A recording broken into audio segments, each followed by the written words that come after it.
Ari Messer, Sheliach de la Agencia Judía de la Socnut para México. Hace 5 años acababas de llegar con ciertas ideas, ciertas cosas. Todavía no conocías México y ya te estábamos entrevistando. Ari, cuando llegaste, viste los primeros días, ¿cómo viste México? ¿Cuáles fueron tus primeros retos? Wow. Primero, Isaac, gracias por la entrevista. Muy emocionado de estar aquí. Básicamente, en la última entrevista, que es un poquito el resumen de la Shlihut como el director de la Agencia Judía México y Centroamérica. Yo conocía la comunidad judía de México de antes. Estuve aquí varias veces en diferentes actividades, pero no verdaderamente tenía un conocimiento profundo. Me acuerdo muy bien que lo que me impactó al principio fue qué maravillosa comunidad, espectacular. Conociendo otras comunidades en el mundo, ves qué organizada está, la calidad de su liderazgo, la cantidad de instituciones que tiene, la cantidad de voluntarios, la energía comunitaria, el vínculo judeo-sionista, colegios, NOT. Recibí una excelente herencia de mi anterior, Juan Teifel, y por supuesto que de ahí empezamos a analizar y ver, ok, cuáles son los retos ahora presentes y hacia el futuro. Y durante el camino los fuimos viendo. Hubo muchos. Yo divido mi periodo aquí en 3 partes.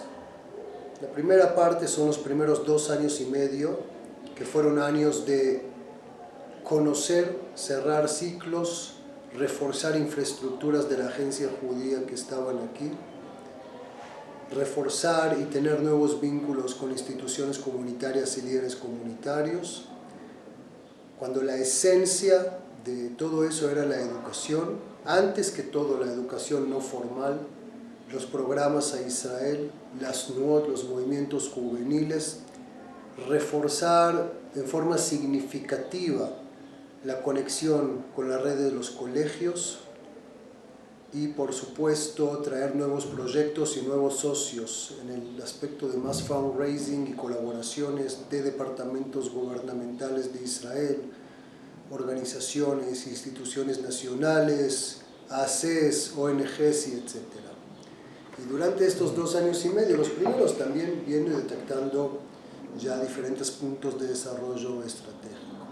Oye, antes de que sigas con tus otros puntos, justo en eso llegas, se empieza a acoplar, todo parece, dejó muy buena herencia Juan, parece todo muy bien hecho, y de repente a los pocos años de estar aquí, se viene yo creo que uno de los mayores retos que ha afrontado en algún momento, tanto la relación México-Israel como la Saksharot, todo eso, que fue la pandemia. Yo todavía recuerdo, ¿sí? 13 de marzo que me hablas para alguien y me dices, no se va, oye, pero y la Aliyá no se va, todo eso detiene. ¿Qué fue lo que fue? Y con todo y todo lo superaron, y ahorita platicaremos de eso. Pero ahí fue un momento, yo creo que muy especial para la agencia judía, diciendo, bueno, ¿qué hago? Sin duda. Es decir, la pandemia ya es otro planeta, es otra realidad, otro universo, diría, que cambió todas las reglas del juego. Y es una crisis que ya requirió totalmente un análisis diferente de toda la realidad. Primero, la verdad que me trato de acordar, me acuerdo de esa junta que tuvimos con el board, con el consejo de Bituy, que reporté básicamente que estamos cerrando y cerrando esto y cerrando esto y cerrando lo otro, y entramos a ese periodo de que, wow, no sabíamos exactamente qué es lo que iba a pasar como todo el mundo. Poco a poco nos fuimos organizando y pusimos prioridades. La prioridad número 1 era atender la ola de Aliyá que se nos vino encima. Exacto. Hay que entender que nosotros empezamos a recibir desde marzo 2020 hasta julio más de 4,000 llamadas. Wow. 300 mails al día en promedio, gente que conseguía mi WhatsApp y quería información ahora. Había una desesperación para información y sobre todo para información. Si quiero hacer Aliyá ahora, ¿cuánto tiempo y cómo lo hago? Eso es por un lado. Por otro lado, todo el sistema de Aliyá israelí estaba también en duda. ¿Dejan entrar? ¿No dejan entrar? ¿Cómo hacen? ¿Qué reglamentos? ¿Pruebas? ¿Mascotas? Miles de cosas. Entonces lo que hicimos es primero reforzar el departamento de Aliyah y traer más gente, poner a Aaron Policar como director, que es algo que nos ayudó muchísimo, y empezar a atender. Hay que entender los números. Del 2009 hasta el 2019 hicieron Aliyah aproximadamente 850 personas, gentes de México. Del 2009 al 2019, o sea, en 10 años 800, eran 85 por promedio, sí. De México. Sí. Desde el principio de la pandemia hasta el final del 2021 fue el número equivalente a 10 años. Y la cantidad de carpetas y familias que abrieron carpetas y estuvieron en el proceso es 3 veces más alta que en 10 años. Y además sin una oficina donde trabajar en ese momento, porque no podías trabajar en oficina, tenías que trabajar, o sea, era el reto también. Ese era el reto número 1, sí. Recibimos un premio de excelencia mundial, wow. Tuvimos el Gavión con nuestros socios de Anora Tzioní Baita, que fue un avión histórico. Primero histórico el aspecto de que Aeroméxico por primera vez voló a Israel, y segundo histórico porque fue uno de los primeros aviones de participantes de Masá y de Aliyah que llegaron a Israel. Creo que es el primero que sale de México como tal, o sea, es la primera vez que yo oigo de México un avión, digo, a lo mejor en algún momento, pero que haya salido un avión para hacer Aliyah desde México, yo no lo había, o sea, creo que es la primera. Fue la primera vez. Y by the way, el año siguiente hubo otro avión, okay, ya menos famoso, pero un avión con 60 Olim, de México. Wow. Sí, es decir, tuvimos despedidas y la embajada de Israel y el embajador fueron muy participativos. Entonces la Aliyah fue una ola que había que atender ahora y que nunca atendimos una ola de esa magnitud antes. Entonces, por supuesto que estamos muy orgullosos de este éxito. Lo segundo fue los programas a Israel, los programas exacto, de Masá. Sí, yo recuerdo escuelas que te decían, ya me voy, no, tenían que irse, no irse, si vamos, no vamos. Los colegios fue un tema aparte, que hicimos un intento muy importante con Tarbut, un intento que lamentablemente no salió, pero también era un intento pionero, que estaba a punto de salir. Bueno, es un tema muy delicado y muy doloroso, sí, pero fue una idea interesante. Pero qué bueno que hicimos el intento, yo no me arrepiento del intento con todos los precios que pagamos. Pero sacar 500 chavos, estábamos hablando de México, y te quiero recordar, Isaac, que nosotros somos encargados de 14 países. Okay. Ni siquiera hablemos de los demás porque ya es horas de entrevista. En una falta de claridad, cambios de reglamento, no diarios, 3 veces al día. Sí, yo recuerdo que te hablabas y te decía, oye, ya, no, bueno, es que hoy dicen que esto, y todo el mundo lo veíamos. ¿Puedo viajar a Israel? A ver, checa ahorita el horario si seguimos en rojo. Digo, me tocó viajar también. Al final, al cabo, sacamos a todos. Wow. Y hay que decir eso, nosotros somos, y hay que decir, no fue una solución global. Nosotros hicimos mucha presión para México y Centroamérica y sacamos a todos. Oye, pregunta ahí rápido. Todos fueron a Masá y estamos hablando otra vez, nada, sí, para que entendamos las cantidades. 500 chavos que fueron a programas en el pico de la pandemia a Israel. Oye, pregunta ahí rápida, metiéndolo. Durante la pandemia se habló mucho de si Israel es que tenía México como país rojo, si tendría que dejarlo porque somos una comunidad que viaja, otros decían no somos tanto, si importa. ¿Cómo ve Israel? O sea, ¿cuál era el valor de lo que le hace la comunidad judía de México hacia Israel? ¿Influyó, sirvió de algo? Porque muchos decían, es que ¿cómo no nos consideran? Tendría que ser. Y era una batalla día a día, que al final, como dices, se fueron y todo. Pero, ¿cómo queda esa relación en ese sentido? Es una excelente pregunta y compleja y no me voy a escapar. Es más, yo le aumentaría esa pregunta a una pregunta también sobre el tema de las vacunas. Claro. Te quiero recordar que al principio había un pánico sobre el tema de las vacunas, claro, a nivel mundial. Entonces voy a responder las dos, voy a poner más peso encima. Es importante decir, yo no soy la Embajada de Israel, no represento al Estado de Israel. Yo, como agencia judía, soy la voz de las comunidades judías, exacto, hacia el gobierno israelí. Hubo un gran esfuerzo, no fue nada más mío. Aquí hay un grupo de interés del Board de Bituy, su presidente es Daniel Liberant, que encabezó esto y es una figura cosas impresionantes, clave para todo este diálogo. Y los otros miembros del Board también, si quiero mencionarlos, Mauricio Schwartz, Leon Sterenberg, Roberto Salomón, Yossi Nagar, Carlos Rahmane, espero que no me estoy olvidando a nadie, pero si no después lo haremos. Un board importante, Marcos Meta, por supuesto, ni hablar, Marcos Meta, por supuesto. Nuestra estrategia, y sí con la colaboración y el apoyo del embajador de Israel, incondicionable, y hay que decir, no es una posición fácil, está en la posición que él estuvo en ese momento. Nuestra estrategia era simple, nosotros decíamos, queremos diferenciar la comunidad judía de México, sí, en frente a las autoridades israelíes, por muchas razones, por la situación socioeconómica, porque es una comunidad más organizada, porque en un momento muchos miembros de la comunidad empezaron a viajar a Estados Unidos y se vacunaron. Bueno, un montón de características. Los diálogos que tuvimos fueron diálogos muy, muy complejos, a veces muy asertivos, yo en forma personal, con el Ministerio de Salud israelí. Hubo del otro lado la voluntad de tratar de ayudarnos. Yitzhak Herzog, el ex presidente de la agencia judía, el presidente actual del Estado de Israel, estuvo muy involucrado en todo este diálogo y nos trató de apoyar, pero no lo logramos. No lo logramos, es decir, no logramos diferenciar. Y en el camino también nos dimos cuenta de muchas sensibilidades. Por ejemplo, posicionar a la comunidad judía de México por un tema de identidad religiosa en frente a las autoridades mexicanas con beneficios extras en frente al Estado de Israel. Eso podía perjudicar la relación de México a Israel y podía también perjudicar la comunidad. Que es algo que la gente no analiza, que la gente no lo cree, pero también es importante. Yo creo que a largo plazo es aún más importante, y sí es cierto que lo podemos ver hoy en forma retroactiva y decir sí era importante, pero también el intento fue un intento sincero. Y el tema de las vacunas está relacionado también a eso.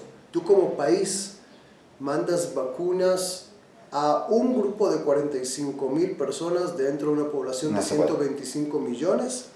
¿Cómo lo haces? ¿De qué forma lo haces? ¿Qué impactos públicos puede tener eso? Y claro que no se hizo porque no se puede, o sea, todo el mundo fue a vacunarse dentro de lo que las autoridades lo hacían y todo, y en los programas que el gobierno estableció. No hubo ninguna diferenciación en eso y que lo hizo bastante efectivo. Hay que recordar que Israel fue el país más vacunado y más rápido en el mundo, uno de los más vacunados, entonces eso generó expectativas del mundo judío. Y la última parte de tu pregunta, ¿cómo eso afectó la relación? Sin duda eso hizo un daño a la relación o al sentimiento de las comunidades judías hacia Israel. Nosotros en su momento tratamos de hacer todo lo posible, entendimos que esto iba a ser un sentimiento, no quisiera decir negativo, pero sí dolido. Claro. De parte de las comunidades. Recibimos cartas de presidentes de comunidades de toda la región, sobre todo sobre el tema de las vacunas. Pero al final el Estado de Israel es un Estado y tiene relaciones con Estados, y nosotros como agencia judía hicimos todo lo que podemos. Gracias a Dios están todos salvos y sanos, y en el examen del resultado cualquier persona que quiso hacer aliyá hizo aliyá, cualquier persona que quiso ir a programas de Masá, Onward o otros o experiencias de Israel lo logró hacer. Al final la gente se vacunó y logramos también hacer un abanico de actividades educativas en forma virtual y atender a lo máximo. Hay que sí decir, la agencia judía en el periodo de la pandemia dio un fondo de préstamos. Eso es lo que te iba a decir. Muy importante. Cambió también eso, o sea, todo no fue hacia allá, hubo un cambio radical que lograron ustedes, que fue al revés. Por primera vez, yo creo, el Estado de Israel volteó hacia las comunidades judías de afuera a decirles, bueno, me dan ustedes, pero yo les doy ahora a ustedes. Y creo que eso es lo que te iba a preguntar. Creo que ese plus hay que mencionarlo porque fue un logro también, el que se diera al revés, el que dijeran, no fue a lo mejor en te doy permiso de entrar, fue en decir, oye, las comunidades están como todo en el país, estaban con problemáticas educativas, escuelas, etcétera, y ese apoyo hacia muchas, no nada más México, sino principalmente comunidades chiquitas también fue importante. También México, tienes razón. Lo único que quisiera mencionar, no es la primera vez, la agencia judía, si tú vas aquí a los colegios, vas a ver el fondo de la seguridad de la agencia judía en las placas en todos los lugares, y de Keren Ayesod.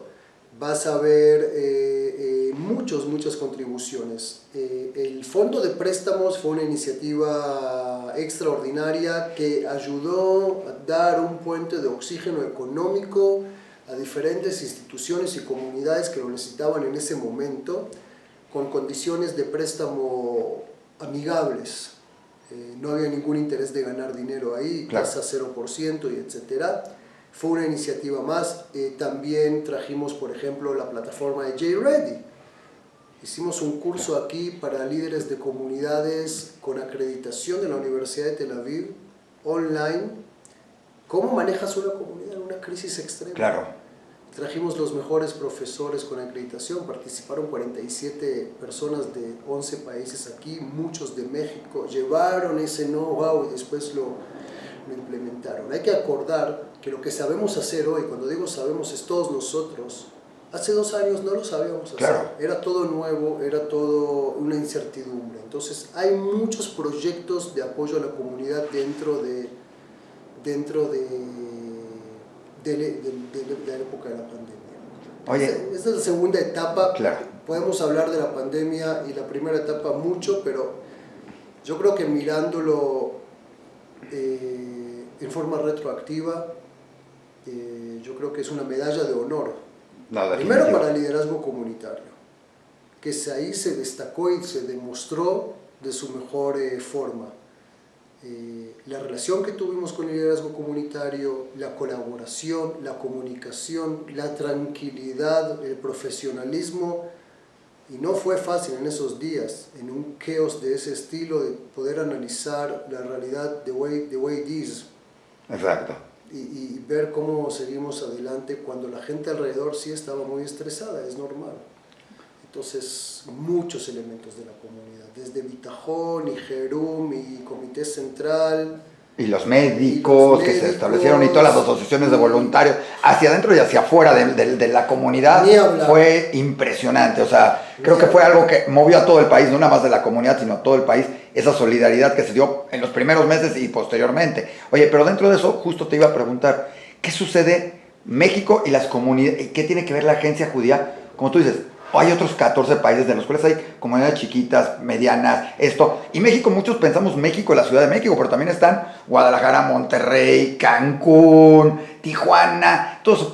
¿Qué pasa con esas comunidades que son un poco más chicas y la agencia judía y cómo se interrelaciona? Porque muchos nada más piensan, pues fácil, estamos acá, vengo a las oficinas y estoy de Polanco para acá, ¿verdad? Claro. Sí, mira, nosotros hicimos un trabajo muy importante en las comunidades, primero las comunidades pequeñas, hay algunos que las llaman comunidades boutique de México. Sí. Guadalajara, Cancún y Monterrey, por ejemplo, abrimos Kenim de Anuar Atzioni, nosotros fuimos parte importante de ir. Trajimos donantes, fortalecimos, hicimos seminarios para líderes de esas comunidades, tratamos de encontrar puentes y vínculos con la comunidad judía de México en actividades. Hay muchos ejemplos. Trajimos Madrijim y Hanijim de esas comunidades a Mahanot aquí. Llevamos capacitadores a esas comunidades. Yo, por supuesto, visité en todas. Hicimos seminarios. Recientemente uno que estuvimos... Recientemente uno que fue liderado por la Organización Sionista Mundial. Nosotros fuimos, por supuesto, parte de este seminario, pero es un trabajo sistemático durante años. Las comunidades pequeñas viven una realidad totalmente diferente a la comunidad judía de DF. Hay diferentes particularidades. Es un tema muy complejo, hay muchas comunidades, muchas más de las que nosotros imaginamos, y por supuesto ni hablar de los otros países de Centroamérica. Cuba tiene su realidad y Venezuela tiene su realidad particular, y comunidades como Costa Rica, Perú, Colombia, Panamá, Colombia, cada una con su particularidad. Entonces el trabajo es un trabajo completo de, por un lado, tratar de encontrar un mecanismo que atienda a todos, y por otro lado, tratar de dar atención a la particularidad de cada comunidad, sus necesidades y sus problemáticas y sus desafíos hacia el futuro. Oye, una pregunta que entra muy ahí, porque son los jóvenes, hablaste de las Nuot y de todo esto. Lo que es la Akshara, la relación de los jóvenes, ¿cambió algo en estos últimos 5 años? ¿Cambió, se modificó? Porque ha ido cambiando radicalmente en el sentido de me voy a ir de Akshara, a gente que te dice hoy de Akshara, ¿ya qué voy? ¿O por qué voy? O bueno, ya es como o sea, ya era, pero ahora es, ¿qué te toca tercero?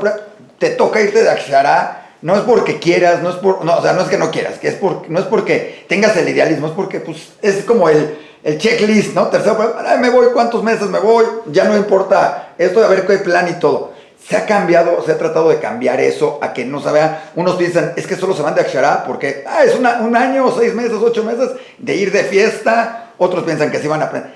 Ha cambiado, están buscando, se hizo algo diferente o se está planeando también para más adelante, Ari.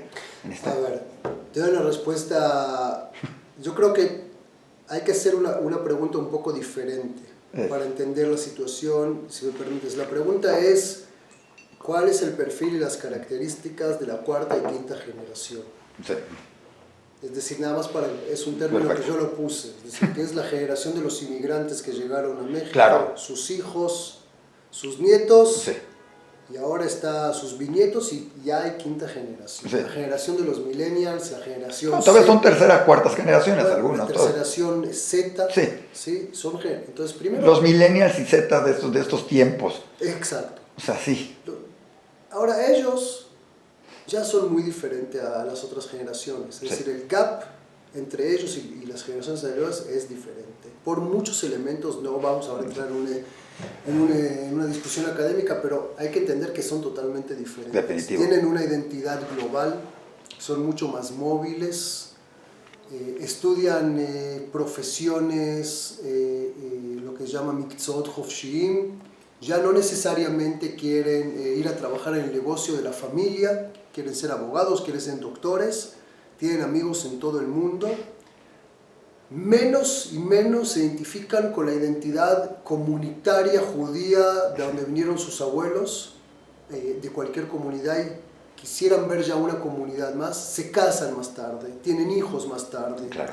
Quieren, ya visitaron Israel, entonces ya no les llama la atención. Quieren explorar el mundo, son más individualistas que las generaciones anteriores, y también, lo voy a decir con cuidado, la relación hacia Israel es una relación menos idealista y un diálogo más crítico, y también de un lugar de querer influir en los procesos que pasan en la sociedad israelí que tienen que ver con ellos. Entonces, esto nos presenta un desafío diferente. Primero tenemos que entenderlos. Seguro que tenemos que entender que el gap entre nosotros y ellos es bastante grande. Y tercero, tenemos que entender que nosotros nos tenemos que acercar a ellos. Es nuestra responsabilidad tener esa sabiduría de acercarnos a ellos. Entonces, eso es a nivel macro.